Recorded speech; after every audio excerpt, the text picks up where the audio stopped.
제닛 옐런 연방재무장관이 중국 베이징에 도착했습니다. 미중 전략전쟁과 긴밀히 연결된 양국 경제-무역 관계 현안을 놓고 양국이 치열한 공방을 벌일 것으로 보입니다. 미국 정부가 중국으로의 첨단 기술 유출 차단을 위해서 수출 통제 같은 각종 조치를 취하고 있는 가운데 중국 등과 관련된 미국 대학에 대해서 국방부의 연구비 지원을 중단하기로 했습니다. 미국 시민권 시험이 앞으로 더 어렵게 바뀌면서 영어가 부족한 난민이나 고령자에게는 미국 시민이 되는 게 쉽지 않을 것이라는 전망이 제기됐습니다. 6월 민간 기업 고용이 전월보다 49만 7천 개 증가하면서 지난 1년간 공격적인 금리 인상에도 불구하고 미국의 노동시장은 여전히 과열 상태로 보입니다. 미국의 수입액이 줄면서 무역 적자도 함께 감소해 5월 무역 수지 적자가 690억 달러로 전월보다 7.3% 감소했습니다. 올해 1분기 물가 상승으로 인해 미국에서 주택을 마련하는 데 필요한 소득이 연봉 7만 5천 달러 이상으로 조사돼 2007년 이후 최고 수준으로 나타났습니다. 세입자 권리 옹호자들이 캘리포니아 주정부가 코로나 긴급 임대료 지원 프로그램을 운영하는 방식이 헌법에 위배된다고 주장하며 소송을 제기해 획기적인 합의에 도달했습니다. 지난 독립기념일 연휴 동안 미 전역에서 발생한 총기 난사 사건으로 최소 18명이 사망했고 102명이 다친 것으로 확인됐습니다. LA 한인타운 거리에서도 2건의 총격으로 1명이 숨지고 1명이 중태에 빠졌습니다. LA 카운티에서 마트 절도 신고를 받고 출동한 경찰이 혐의가 입증되지 않은 한 쌍의 흑인 여성과 남성을 과도하게 제압하는 영상이 공개돼 논란이 되고 있습니다. 지구 평균 기온이 연일 섭씨 17도 선을 넘어서면서 3일 연속 사상 최고 기록을 이어갔습니다. 세계적인 이상기후 현상으로 네덜란드와 독일 북부에는 이례적인 여름 폭풍이 강타해서 피해가 속출하고 있습니다. 유럽 최대 원전인 자포리자 원전을 둘러싸고 우크라이나와 러시아가 서로 상대방이 원전을 공격할 것이라고 비방전을 벌이고 있는 가운데 원전 주 전력선이 차단되는 사고까지 났습니다. 윤석열 대통령과 기시다 후미오 일본 총리가 다음 주 나토 정상회의 참석을 계기로 해서 정상회담 개최를 조율하고 있습니다. 윤석열 대통령이 문화체육특별보좌관에 유인촌 전 문체부 장관을 임명했습니다. 이재호 전 장관도 공직에 복귀했고 이동관 전 청와대 홍보수석은 방통위원장에 지명된 걸로 알려지면서 이명박 정부 인사들이 귀환하는 모양새입니다. 오늘 아침 현재 원달러 환율은 전날보다 2.3원이 오른 1,300.9원을 기록하고 있습니다. 남가주 지역은 오늘도 아침 한때 흐리지만 점차 맑아지겠습니다. LA 한인타운의 낮 최고 기온은 77도로 예상됩니다. 이 시간 주요 뉴스는 하늘 위 호텔 세계 최대 항공기 아시아나항공 A380에서 차별화된 서비스를 만나보세요. 고국까지 편안하고 안전하게 모시는 아시아나항공 제공입니다. 여러분 안녕하십니까? 김윤정입니다. 안녕하십니까? 이균우입니다. 2023년 7월 6일 목요일 라디오 서울 모닝뉴스 2부입니다. 2부 첫 소식 전해드리겠습니다. 행정부의 경제사령탑인 제닛 옐런 재무장관이 중국 베이징에 도착했습니다. 미중 전략 경쟁과 긴밀히 연결된 양국 경제 무역 관계의 현안인 딜리스킹과 중국의 갈륨, 게르마늄 수출 통제 등을 놓고 미중 양국이 치열한 공방을 벌일 것으로 보이고 있습니다. 옐런 장관은 오늘부터 9일까지 방중기간 리창 국무원 총리, 허린펑 부총리, 류쿤 재정부 장관 등 중국 경제라인의 핵심 인사들과 연쇄 회동할 것으로 보이고 있습니다. 로이터에 따르면 옐런 장관이 내일 리창 총리와 시진핑 국가주석이 가장 신임하는 측근이자 경제통인 류허 전 부총리를 만날 것이라고 전했습니다. 옐런 장관의 이번 방중은 지난달 18일에서 19일 토니 블링컨 국무장관의 방중 때 미중이 양국 관계를 안정화하고 고위급 소통을 계속하기로 합의한 이후 첫 번째로 이뤄지는 장관급 이상 인사의 중국 행입니다. 옐런 장관은 트럼프 행정부 시절 부과돼 5년간 이어지고 있는 대중국 고율 관세 문제와 환율, 최근 딜리스킹이라는 새 간판을 내세운 미국의 첨단 기술 산업 공급망 재편 등 양국 간 경제 현안들을 중국 측과 포괄적으로 논의할 것으로 관측통들은 보고 있습니다.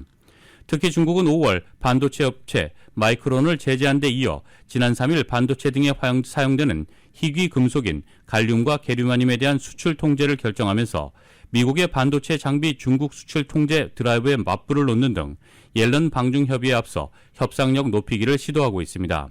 또 옐런 장관은 세계 경제와 연결되는 두 경제 대국의 금리와 환율 등 거시경제 정책 방향에 대해 중국 측 인사들과 의견을 나눌 것으로 보이고 있습니다. 아울러 중국의 강화된 반간첩법 시행, 아프리카 등의 개도국에 대한 중국의 채무 경감, 탕감 문제를 놓고도 양측은 팽팽한 공방을 벌일 전망입니다. 미국에 거주하는 중국계 과학자 약 4분의 3이 학자로서 현지에서 활동하는 데 불안감을 느낀다는 설문조사 결과가 나왔습니다.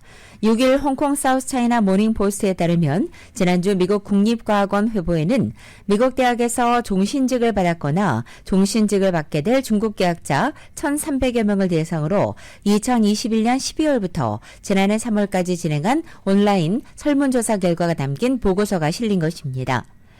응답자 4분의 3은 학자로서 미국에서 안전하지 못하고 여기고 있고 약 70%는 미국 정부의 중국계 연구원에 대한 조사가 두렵다고 말했습니다. 약 65%는 중국과의 공동 연구에 대해 우려를 표했고 30% 이상은 자신들이 미국에서 환영받지 못한다고 여기기도 했습니다. 응답자 5분의 2는 미국 정부 관리들이 중국 정부나 중국의 정책을 자주 공격하는 데 불편함을 토로했고 비슷한 규모의 응답자는 자신의 언행으로 인해 가족이나 친구가 중국 정부의 보복 대상이 될까 우려하기도 했습니다. 이번 설문은 미국이 트럼프 전 행정부 시절인 2018년 말에 선보인 차이나 이니셔티브의 영향을 분석하기 위해 실시된 것입니다. 이 차이나 이니셔티브는 미국에서 기술 정보와 지식재산권 IP를 탈취하려는 중국 시도를 저지하려는 목적의 수사 프로그램으로서 중국의 천인 계획에 대항하는 성격입니다. 중국의 천인 계획은 중국 정부가 자국 첨단 과학기술 육성을 위해서 2008년도 시작한 해외 고급 인재 유치 프로그램입니다. 중국 정부는 외국 기술 인수 전략의 일환으로 이에 참여하는 해외 과학자들에게 높은 연봉과 주택, 의료 등의 각종 혜택을 제공하고 있습니다. 이 차이나 이니셔티브는 인종적 편견과 공포 조성이라는 우려 속에서 지난해 2월 조 바이든 행정부에 의해서 공식 종료됐습니다. 미국 정부가 중국으로의 첨단 기술 유출 차단을 위해 수출 통제 등 각종 조치를 취하고 있는 가운데 중국 등과 관련된 미국 대학에 대해선 국방부의 연구비 지원을 중단키로 했습니다. 중국 정부가 미국 대학을 통해 미국 안보에 영향을 줄 수 있는 연구에 참여한 뒤 우회적으로 첨단 기술을 탈취할 수 있는 루트를 차단하기 위한 차원으로 풀이되고 있습니다. 국방부에 따르면 국방부는 지난달 30일 미국 고등교육기관에 대한 국방연구비 지원과 관련해 미국 안보에 위해를 줄 수 있는 외국 기관의 명단을 담은 블랙리스트를 발표했습니다. 이는 2019 회계년도 국방수권법 등의 요구에 따른 조치입니다.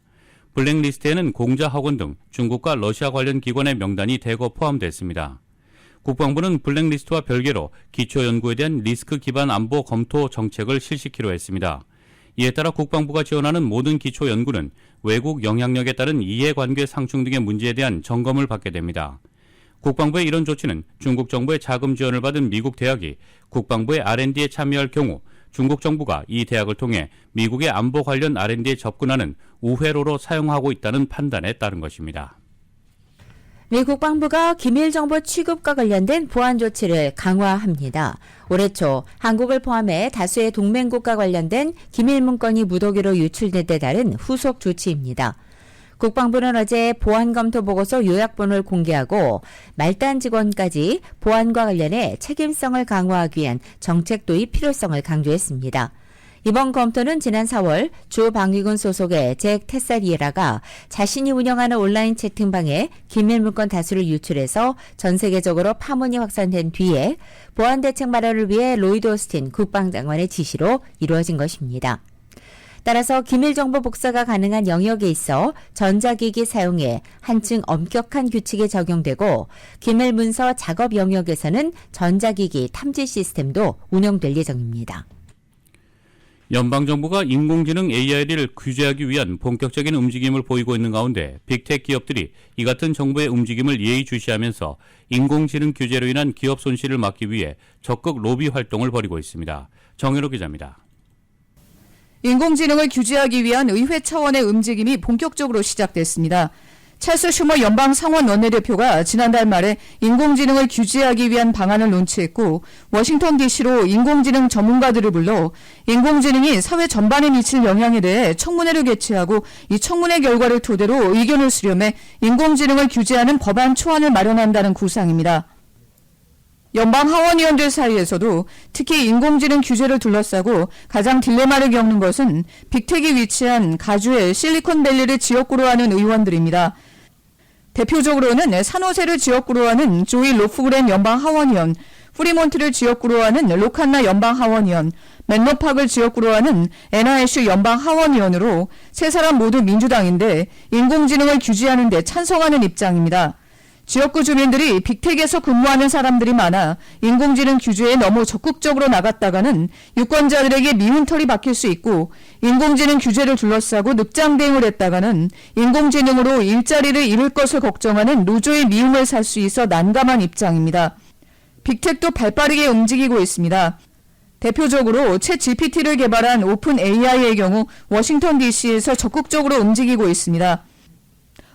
오픈 AI의 샘 올트만 대표는 이제까지 워싱턴 DC에서 최근 100명 이상의 연방의회 의원들과 만남을 가졌고 의원들을 상대로 라비를 벌이기 위해 전문 라비스트를 찾고 있습니다. 오픈 AI의 공식적인 입장은 인공지능 규제는 필요하다는 것으로 적절한 안전장치가 마련돼야 한다는 입장입니다. 전국적으로 진보와 보수로 갈려 양극화 현상이 나타나고 있지만 인공지능 문제와 관련해서 여론은 당적에 무관한 것으로 드러났습니다. 인공지능에 대해서 아직 잘 모르기 때문에 긍정이나 부정적인 입장을 취하기는 이르기 때문으로 풀이됩니다. 모닝 컨설트가 실시한 여론조사 결과 미국인 10%는 인공지능이 신뢰할 만하다고 했고 응답자 11%는 전혀 신뢰할 수 없다고 했습니다. 80%는 모르겠다라고 답했습니다. 일단 연방하원에서도 인공지능 규제와 관련해서는 초당적인 입장에서 움직이고 있습니다. 민주당의 테드루 하원의원과 공화당의 캠벅 하원의원이 인공지능 문제를 전담할 전국 커미션을 창설하자는 법안을 선보였습니다. 라디오 서울 뉴스 정현호입니다. 시민권 시험이 앞으로 더 어렵게 바뀌어서 영어 실력이 낮은 사람들이 미국 시민이 되는 것이 쉽지 않아질 전망이라고 AP통신이 어제 보도했습니다. 이민서비스 당국은 2008년에 마지막으로 변경한 시민권 시험을 15년 만에 업데이트하기로 했다며 새 시험은 올해 후반기에 도입할 것으로 예상되고 있습니다. 이 새로운 시험에서는 영어 말하기 영역이 더 어려워집니다. 현재는 시험관이 시민권 신청자를 인터뷰하면서 영어 말하기 능력을 평가하는 데 있어 응시자가 이미 귀하 신청 서류에 답한 개인정보에 대해 질문을 하기 때문에 답변하기가 쉬운 편입니다. 하지만 새로운 시험에서는 시험관이 날씨나 음식, 행동 등 일상적인 상황을 담은 사진들을 보여주면서 응시자가 그 내용을 영어로 묘사해야 하는 것입니다. 또 다른 변화는 미국 역사와 또 미국 정부에 대한 지식을 시험하는 영역으로 문제 양식을 현재 단답형에서 선다형으로 바꾼다는 것입니다. 정답을 맞추기 위해서는 질문을 먼저 이해하고 또 1900년대에 치른 전쟁 5개를 모두 알아야 하기 때문에 난이도가 더 높아지는 것입니다. 전문가들은 영어를 잘 못하거나 교육 기회를 누리지 못했던 난민과 고령 이민자, 장애인 등이 이 새로운 시험을 통과하는 데 어려움을 겪을 것으로 전망하고 있습니다. 트럼프 전 대통령이 재임 기간인 2020년 시민권 시험을 더 길고 어렵게 만들었지만 이후 조 바이든 대통령이 취임하고서는 원상 복귀된 적이 있습니다.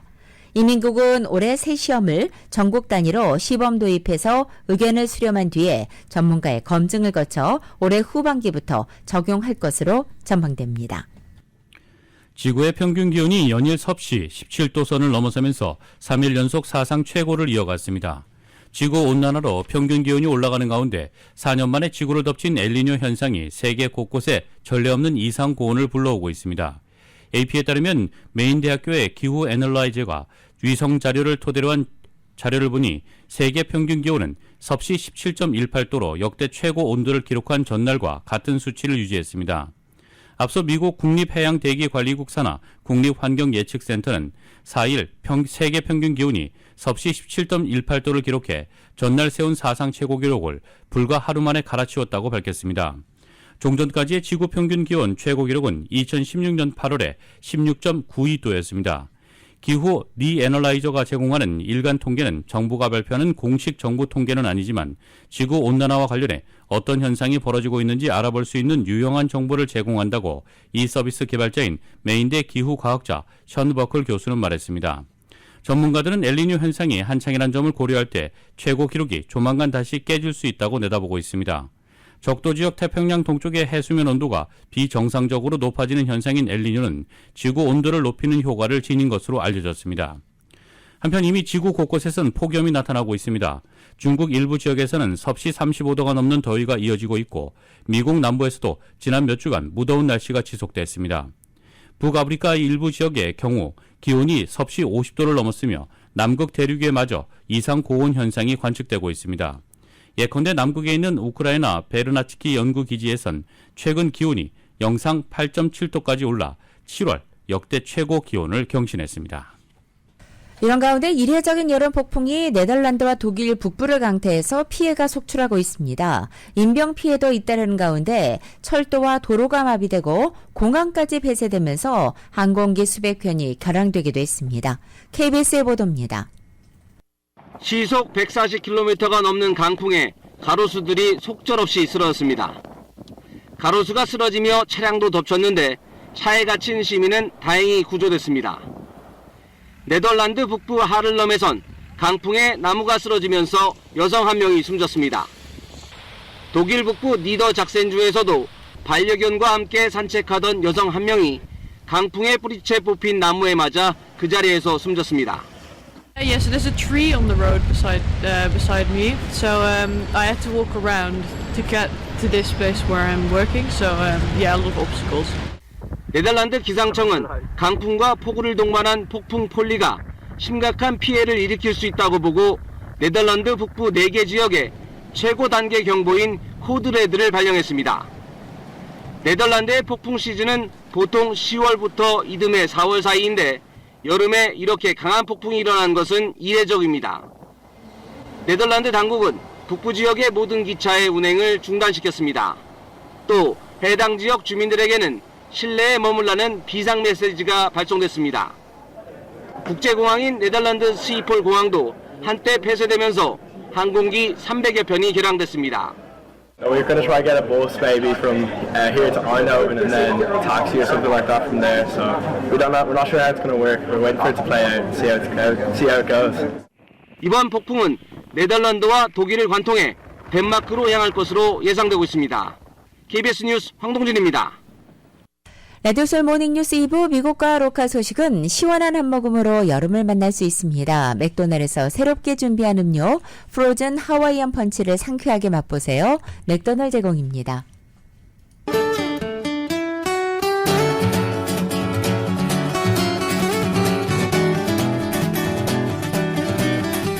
7월 6일 목요일 남가주의 날씨입니다. 목요일은 오늘도 남가주적 대체로 맑고 쾌적하겠습니다. 아침 한때는 약간 흐리게 시작하고 있지만 점차 거치면서 맑아지고 오늘 낮 기온 어제와 비슷하겠습니다.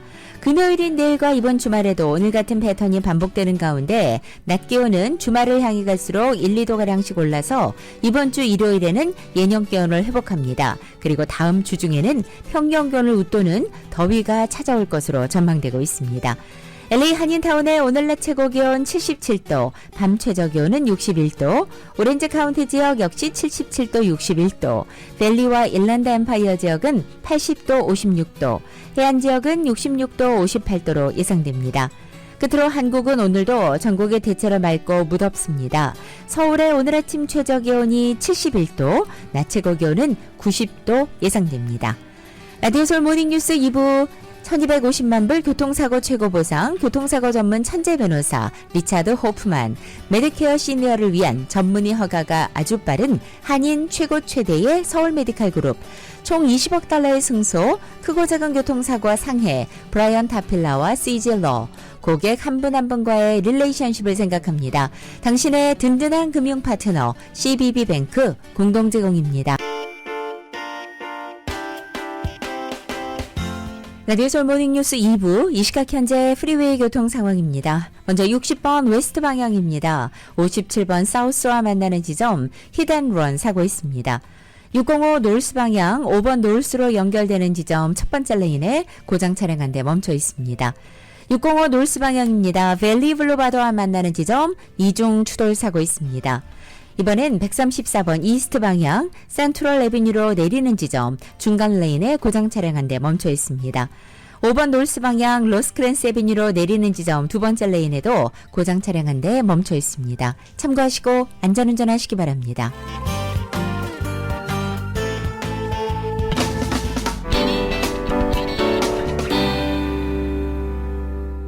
여러분께서는 라디오 서울 모닝뉴스 2부 함께하고 계십니다. 독립기념일을 축하하는 불꽃놀이는 시민들에게 큰 즐거움이지만 대기 오염 측면에서는 반갑지 않습니다. 뉴욕타임스는 어제 시애틀, 로스앤젤레스, 피츠버그 등 미 전역의 도시에서 대기질 지수가 나쁨으로 측정됐다고 보도했습니다. 기상청은 오전 7시까지 커네티컷주 남부와 뉴욕주 롱아일랜드에 안개주의보를 발령했고 뉴욕주 환경보호당국은 이날 밤 11시까지 뉴욕 대도시권과 롱아일랜드에 대기질에 주의하라고 권고했습니다. LA 카운티의 대부분 지역에서도 밤까지 대기질 경보가 내려졌습니다. 전문가들은 이날 미국 내 스모그가 독립기념일 불꽃놀이와 정체된 공기, 일부 지역의 산불 등이 복합적으로 작용한 결과라고 분석했습니다. 지난 몇 주간 캐나다 산불로 미국 내 도시들이 뿌연 연기에 뒤덮였는데 독립기념일을 축하하는 불꽃놀이가 대기질을 더욱 악화시켰다는 것입니다. 워낙 많은 폭죽을 터뜨리다 보니 미세먼지 등 오염물질이 대거 발생한 결과입니다. 다만 대기 미세먼지 오염은 매우 짧기 때문에 건강한 사람들에게 미치는 위험은 아주 낮다고 전문가들은 발표했습니다. 또한 블룸버그 통신도 뉴욕시의 대기질이 나쁨 수준이 됐다며 공기 오염의 주범으로 불꽃놀이와 찜통더위를 지목했습니다. 덥고 화창한 날에는 자동차 배기가스 등 오염물질이 대기에 정체되는 현상이 나타나기 쉽습니다. 뉴욕의 기상학자는 불꽃놀이로 인한 미세먼지가 남아있다고 말했습니다. 앞서 2015년에는 미국에선 7월 4일 오후 8시 이후 24시간 동안 평균 오염물질이 42%나 증가한다는 연구 결과가 나오기도 했습니다. 이 때문에 미국에서는 독립기념일 불꽃놀이를 자제하려는 움직임이 나타나고 있습니다. 한편 지난 독립기념일을 전후로 이곳 한인타운 곳곳에서도 불법 폭죽놀이가 벌어져 주민들이 소음 때문에 골머리를 앓았습니다. 이은 기자가 전해드립니다. 독립기념일을 전후로 올해에도 LA 한인타운을 불법 폭죽놀이가 곳곳에서 벌어지면서 타운에 거주하는 한인들이 독립기념일을 전후로 수일 동안 한가롭게 쉴 수가 없었다고 호소했습니다. 특히 독립기념일을 전후로 새벽부터 밤까지 타운에서 폭죽놀이가 이어지면서 타운에 거주하는 한인들은 소음 때문에 잠을 설치면서 출근길 피로를 호소했습니다. 뻥뻥 터지는 폭죽 소리는 총소리처럼 들려 무슨 일이 일어났다 잠자다가 깜짝깜짝 놀라는 경우도 많습니다.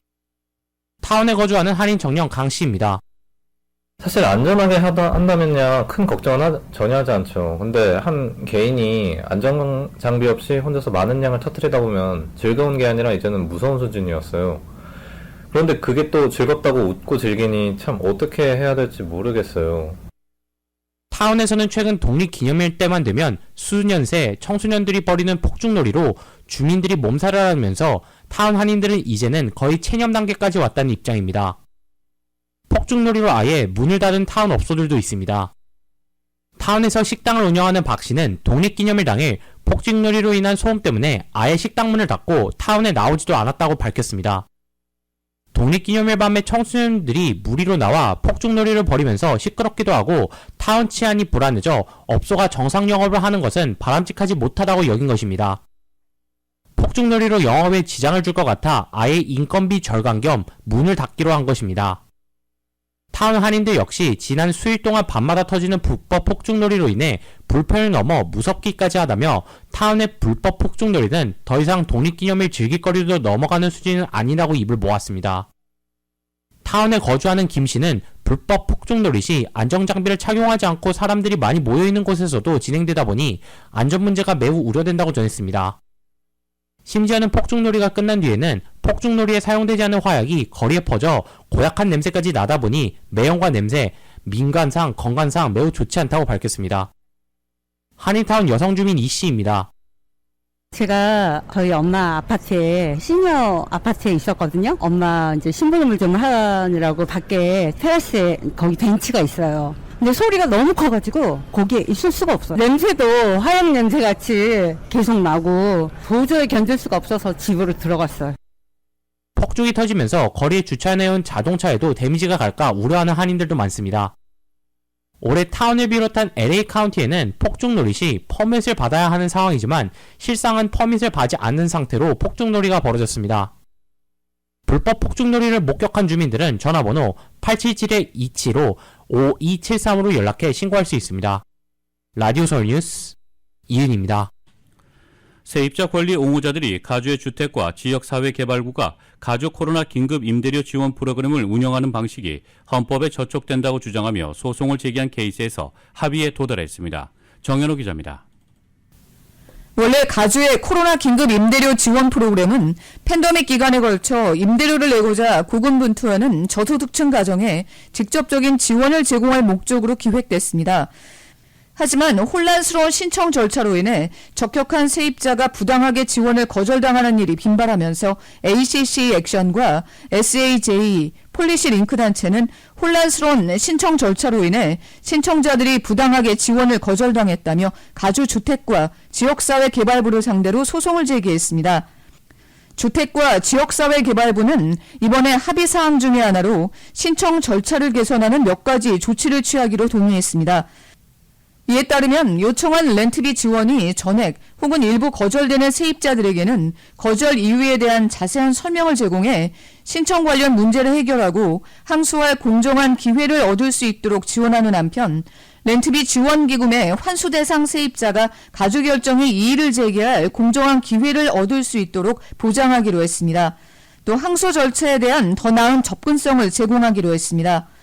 또 세입자가 보류 중인 신청이나 항소 절차를 탐색하는 것을 도울 수 있도록 지역 파트너 네트워크로 자금을 확대하고 잘못된 지원 거절을 시정하도록 해서 이전 거절에 대한 감사를 수행하며 언어 접근성과 합리적인 편의 절차를 개선하기로 했습니다. 지원이 거절된 사람의 인종, 민족, 우편번호에 대한 데이터를 통해 누가 렌트비 지원을 받았고 누가 렌트비 지원을 받지 못했는지 명확히 할 수 있도록 더 높은 투명성을 제공하기로 했습니다. 신청에 대한 판결을 기다리는 세입자는 앞으로 수개월 안에 관련 소식 업데이트를 받게 되며 중요한 통지를 받을 수 있도록 정기적으로 이메일과 신청 포털, 우편물 등을 확인해야 합니다. 렌트비 지원을 신청한 이후 퇴거 혹은 이사한 세입자는 하우징 이즈 키 프로그램에 연락해 연락처 정보를 업데이트하고 중요한 통지를 받았는지 확인해야 합니다. 거절된 세입자는 30일 이내에 이의를 제기할 수 있습니다. 라디오 서울뉴스 정현호입니다. LA를 비롯한 남가주 지역 호텔 노동자 파업이 일단 종료됐습니다. 남가주 지역 호텔 노조 측은 어제 호텔 노동자들이 파업을 마치고 업무에 복귀했다고 밝혔습니다. 이들 수천여 명 노동자들은 LA와 산타모니카, 오렌지 카운티 같은 남가주 지역 19개 메이저 호텔에서 근무하고 있는데 노사협약 타결이 불발되자 지난 2일부터 파업에 돌입했고 4일 독립기념일까지 파업을 벌였습니다. 그리고 어제부터 다시 각자 근무하는 호텔로 돌아가 업무에 복귀했다는 것입니다. 이와 관련해 호텔 노조 측은 성명을 통해 노동자들의 복귀가 파업이 끝난다는 것을 의미하지 않는다고 강조했습니다. 처음부터 파업을 단계별로 실시한다는 계획이었고 이번에 1차 파업이 성공적으로 마무리됐다고 설명했습니다. 남가주 지역을 대표하는 19곳 메이저 호텔 노동자들은 가장 먼저 파업에 돌입해서 이번 1차 파업을 주도하며 분위기를 고조시켰고 그 다음 41곳의 나머지 호텔 노동자들이 파업할 예정으로 알려져 있습니다. 일본의 원전 오염수 방류 계획이 안전하다고 최종 판단한 그로시 IAEA 사무총장이 후쿠시마 현지 시찰에 나섰습니다. 안전하게 방류를 마칠 때까지 IAEA는 후쿠시마에 머물 것이라고 말했지만 현지 주민들의 불안감은 여전해 보였습니다. YTN의 보도입니다. 방사능 누출 사고가 있었던 후쿠시마 제1원자력 발전소입니다. 버스에서 사람들이 줄지어 내리고 그 옆으로 흰 안전모를 쓰거나 노란 조끼를 입은 발전소 관계자도 보입니다. IAEA 라파엘 그로시 사무총장은 후쿠시마 현지 방문에 나섰습니다. 인근 지자체와 어업 관계자 등 60여 명과 함께 오염수 관련 대책을 논의했습니다. IAEA 현지 사무소 개설과 관련해 오염수가 모두 안전하게 방류될 때까지 감시와 평가를 이어가겠다고 거듭 강조했습니다. 하지만 원전 인근 주민들은 여전히 걱정이 앞섭니다. 오염수가 방류되면 소문 피해로 큰 타격을 입는 건 어업인들인 만큼 대화로 해결하는 게 우선이란 겁니다. 후쿠시마산 수산물엔 인근 주민들조차 선뜻 손을 가질 않는다고 고백도 나왔습니다. 일본 정부는 IAEA 최종 보고서를 근거로 오염수 방류가 안전하다는 걸 국내외에 홍보하겠다는 방침입니다.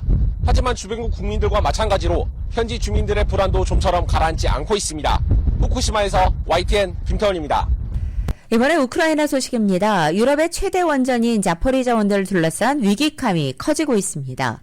우크라이나와 러시아가 서로 상대방이 원전을 먼저 공격할 것이라고 비방전을 벌이고 있고 이런 가운데 원전의 주 전력선이 차단되는 사고까지 난 것입니다.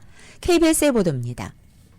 러시아가 점령 중인 자포리자 원전에 위기가 감돌고 있습니다. 우크라이나와 러시아가 서로 상대방이 원전을 폭파하거나 공격할 것이라고 주장하고 있기 때문입니다. 우크라이나는 러시아가 최근 자포리자 원전에 3번과 4번 원자로 지붕에 폭발물을 설치했다고 밝혔습니다. 이 폭발물을 작동시키고 우크라이나의 포격으로 주장하려 한다는 겁니다. 반면 러시아는 우크라이나가 곧 자포리자 원전을 포격할 것이라고 말했습니다. 특히 방사성 폐기물 폭탄인 더티밤을 투하하려 한다고 주장했습니다. 이런 가운데 원전의 안전과 직결된 주 전력선이 끊기는 사고가 일어나 우려가 더욱 커지고 있습니다. 연료봉을 식히기 위한 냉각수를 지속적으로 공급하기 위해선 외부 전력 공급이 필수적입니다. 현재 자포리자 원전은 보조 송전선 하나에 의지하고 있는 것으로 전해졌습니다. 인근 주민들은 핵 재앙을 우려하고 있습니다. 대피 명령이 내려지면 언제든 떠날 수 있게 준비를 하고 있다고 말합니다. 우크라이나 당국은 지난달 카우카댐 폭파 때처럼 러시아가 원전을 무기로 사용할 수 있다고 경고하고 있습니다. 유럽 최대 규모 자포리자 원전은 전쟁이 시작된 이후 여러 차례 포격을 당하는 등 대규모 원자력 사고 위험에 노출되어 있습니다. 베를린에서 KBS 뉴스 김규수입니다. 여러분께서는 라디오 서울 모닝뉴스 2부 함께하고 계십니다. 미국에서 전기차 판매 비중이 꾸준히 늘고 있습니다. 올 상반기 미국에서 판매된 신차 1000대 가운데 72대는 전기차인 것으로 나타났습니다. YTN의 보도입니다. 월스트리트 저널과 AP통신 등에 따르면 올해 상반기 미국에서 판매된 신차는 770만여 대로 추정되고 있습니다. 이 가운데 전기차는 55만 7천여 대로 7.2%를 차지했습니다. 지난 한 해 미국에서 판매된 신차는 1,390만여 대, 이 가운데 전기차는 5.8%인 80만 7천여 대입니다. 지난해 미국에서 판매된 신차 1,000대 가운데 전기차는 58대였지만 올 상반기에는 72대로 늘어난 것입니다. 미국의 시장 조사업체 모터 인텔리전스에 따르면 올 상반기 미국 전기차 시장에서 테슬라는 33만 7천 대를 판매한 것으로 추정됐습니다. 시장 점유율 60.5%를 차지해 계속 1위를 유지하고 있는 것으로 나타났습니다. 미국 최대의 자동차 업체인 제너럴 모터스 GM은 올 상반기에 전기차 3만 6천여 대를 판매한 것으로 집계됐습니다. 이는 테슬라가 올 상반기에 판매한 전기차의 약 11% 수준입니다. 우리나라의 현대차와 기아차가 올 상반기 미국에서 판매한 전기차는 3만 8천여 대로 역시 테슬라의 11.4% 수준에 그쳤습니다. YTN 김원배입니다. 유럽 최대 자동차 업체 폭스바겐의 브랜드 아우디가 멕시코에서 전기자동차 생산 계획을 발표할 것이라는 전망이 제기됐습니다. 관련 계획이 가시화되면 테슬라와 BMW에 이어서 아우디 역시 멕시코에서의 전기차 생산 대열에 본격 합류하게 됩니다. 이미 멕시코는 글로벌 자동차 업체의 전기차 생산 기지로 큰 주목을 받고 있습니다. 비교적 낮은 인건비와 미국이라는 거대 시장에 쉽게 접근할 수 있다는 기존의 이점에 더해서 멕시코에서 생산되는 차량은 미국의 인플레이션 감축법에 전기차 보조금 지급 기준을 충족할 수 있다는 혜택을 누릴 수 있다는 것이 그 주요 배경으로 꼽히고 있습니다. 미국의 수입액이 줄면서 무역 적자도 함께 감소했습니다. 상무부는 5월 상품, 서비스 등 무역 수지 적자가 690억 달러로 전월보다 7.3% 감소했다고 밝혔습니다. 미국의 무역 적자가 줄어든 것은 수입 감소의 영향이었습니다. 수출이 0.8% 감소했지만 수입액은 2.3%나 줄면서 지난 2021년 10월 이후 1년 7개월 만에 최저치를 기록했습니다. 수입이 준 것은 인플레이션과 금리 인상, 경기 불확실성 등으로 이 전체적인 소비 수요가 위축됐기 때문으로 분석됩니다. 특히 미국인들이 외국에서 소비한 금액은 120억 달러로 올 들어 최저치를 기록했습니다. 반면 미국으로 여행을 온 외국인들의 지출은 143억 달러로 증가했습니다. 미국의 대중국 무역 적자는 지난해 10월 이후 최저 수준으로 감소했습니다. 지난 1년 동안 공격적인 금리 인상에도 불구하고 미국의 노동시장은 여전히 과열 상태로 보입니다. 미국의 민간 고용업체는 오늘 아침 6월 민간기업 고용이 전월보다 49만 7천 개 증가했다고 발표했습니다. 작년 7월 이후 최대폭 증가로 월스트리트저널이 집계한 전문가 전망치 22만 개의 2배를 훌쩍 넘습니다. 실업수당을 청구하는 미국인 수는 증가세를 보였지만 여전히 높지 않은 수준도 유지하고 있습니다. 미국 노동부는 오늘 아침 지난주 신규 실업수당 청구 건수가 24만 8천 건으로 집계됐다고 밝혔습니다. 전주보다 12,000건 증가해서 시장 전망치를 살짝 웃돌았습니다. 반면 최소 2주 이상 실업수당을 신청하는 계속 실업수당 청구 건수는 13,000건 감소한 172만 건으로 지난 2월 이후 최저치를 기록했습니다. 이처럼 미국 노동시장의 힘을 보여주는 지표들이 발표되면서 주식과 채권 시장은 움츠러들고 있습니다. 연준이 추가 금리 인상에 나서는 것은 물론이고 높은 수준의 기준금리를 오래 유지할 가능성이 높아졌기 때문입니다.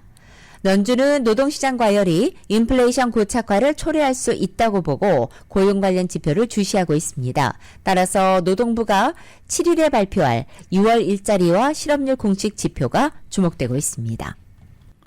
올해 1분기 물가 상승으로 인해 미국에서 주택을 마련하는 데 필요한 소득이 2007년 이후 최고 수준인 것으로 나타났다는 분석이 나왔습니다. 더힐은 부동산 데이터 제공업체 애텀의 보고서를 인용해 지난 2분기 주요 주택 구매 비용은 가구 월 소득의 33%를 차지했다고 보도했습니다.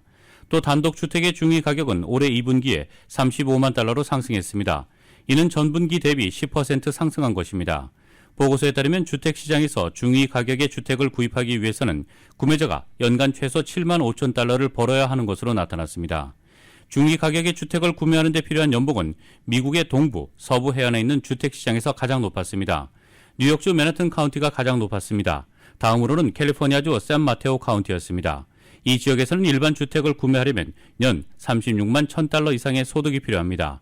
그 외에도 캘리포니아주의 산타클라라 등 7개 카운티와 뉴욕주 킹스 카운티 등이 상위 10위 안에 들었습니다.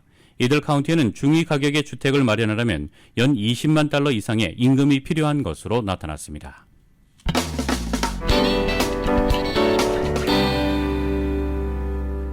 여러분께서는 라디오 서울 모닝뉴스 2부 함께하고 계십니다.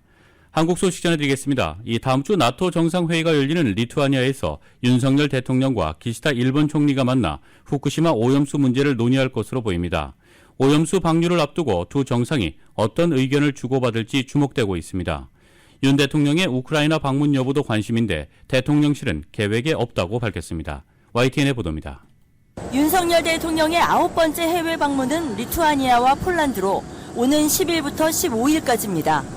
먼저 리투아니아 빌뉴스에서 열리는 북대서양 조약기구 나토 정상회의에 취임 이후 2번째로 참석합니다. 북한의 핵 미사일 위협에 대해 세계 최대 군사동맹인 나토와의 협력을 강화하고 북한의 불법 행위를 용납하지 않는다는 국제사회의 단합된 경고 메시지를 발신하게 될 것입니다. 이 기간 각국 정상들과 회담이 예정돼 있는데 특히 관심은 윤 대통령과 기시다 일본 총리의 회담입니다.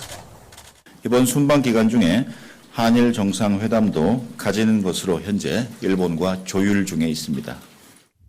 대통령실 고위 관계자는 의제를 정해두지는 않았다면서도 후쿠시마 처리수 방류 문제가 나올 가능성이 있다고 설명했습니다.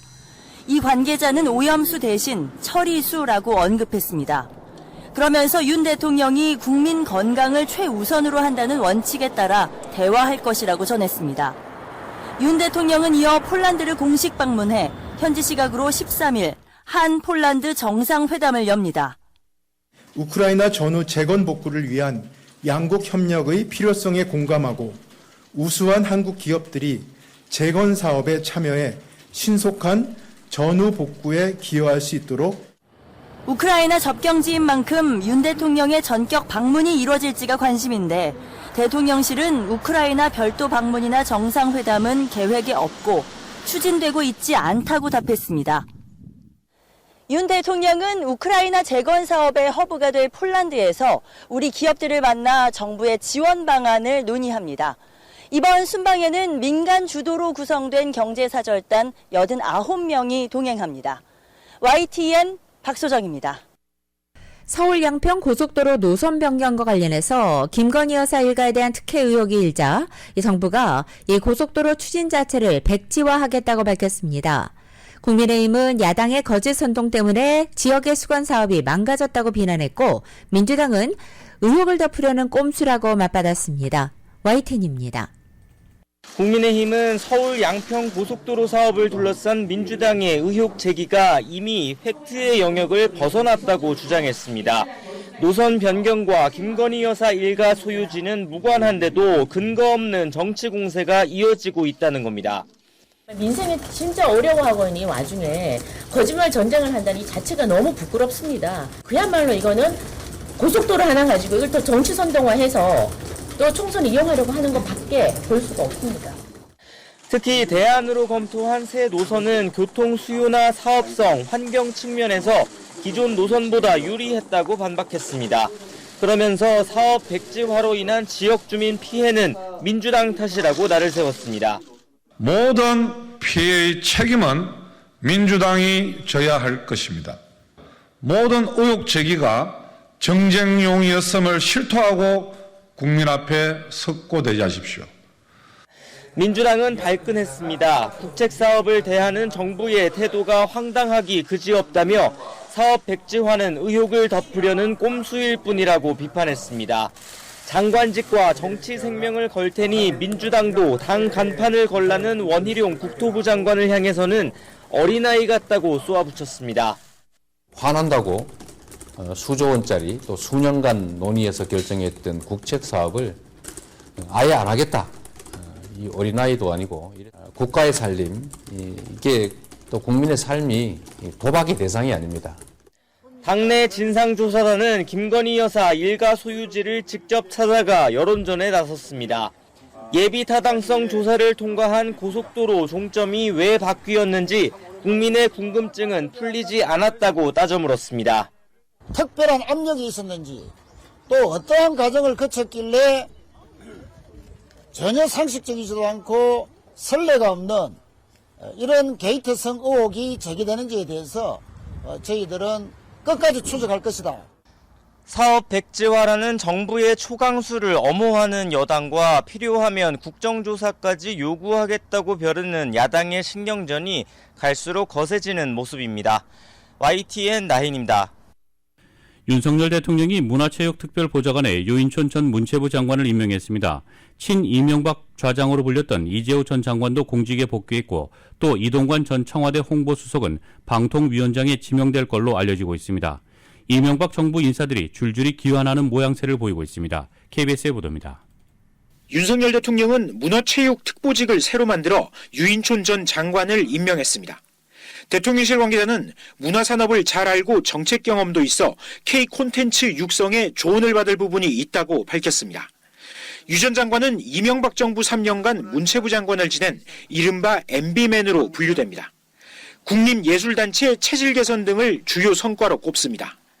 예술이 생활 속에 우리 국민들이 늘 향유할 수 있도록 기회를 확대해 주는 거, 이런 쪽으로 정책 전환을. 하지만 이 과정에서 전 정부에서 임명된 단체장의 사퇴를 압박했다는 코드 인사 논란도 있었습니다. 새로운 사람들이 새롭게 할 수 있도록 자리를 그냥 비켜주는 게 저는 마음이 편더라 이거예요. 그래서 오히려 나는 그분들이 그냥 그렇게 하는 것이 본인들한테 편치 않을까. 당시 국정원의 이른바 문화예술계 블랙리스트 사건에 연루된 의혹도 있었는데 유 전 장관은 관계없다고 해명했습니다. 윤 대통령의 또 다른 특보 또한 이명박 정부 청와대 홍보수석을 지낸 이동관 전 수석, 이달 중순쯤 신임 방송통신위원장에 지명될 걸로 알려졌습니다. 이상으로 2023년 7월 6일 목요일 함께한 라디오 서울 모닝뉴스 1부, 2부 마칩니다. 지금까지 진행의 이균호, 김윤정이었습니다. 모닝뉴스 2부 이 시간은 1250만 불 교통사고 최고 보상, 교통사고 전문 천재 변호사 리차드 호프만, 메디케어 시니어를 위한 전문의 허가가 아주 빠른 한인 최고 최대의 서울 메디칼 그룹, 총 20억 달러의 승소, 크고 작은 교통사고와 상해, 브라이언 타필라와 CG러, 고객 한 분 한 분과의 릴레이션십을 생각합니다. 당신의 든든한 금융 파트너 CBB뱅크 공동 제공이었습니다. 잠시 후 9시에는 강혜신의 오늘의 미국이 방송됩니다. 함께해 주신 여러분 고맙습니다.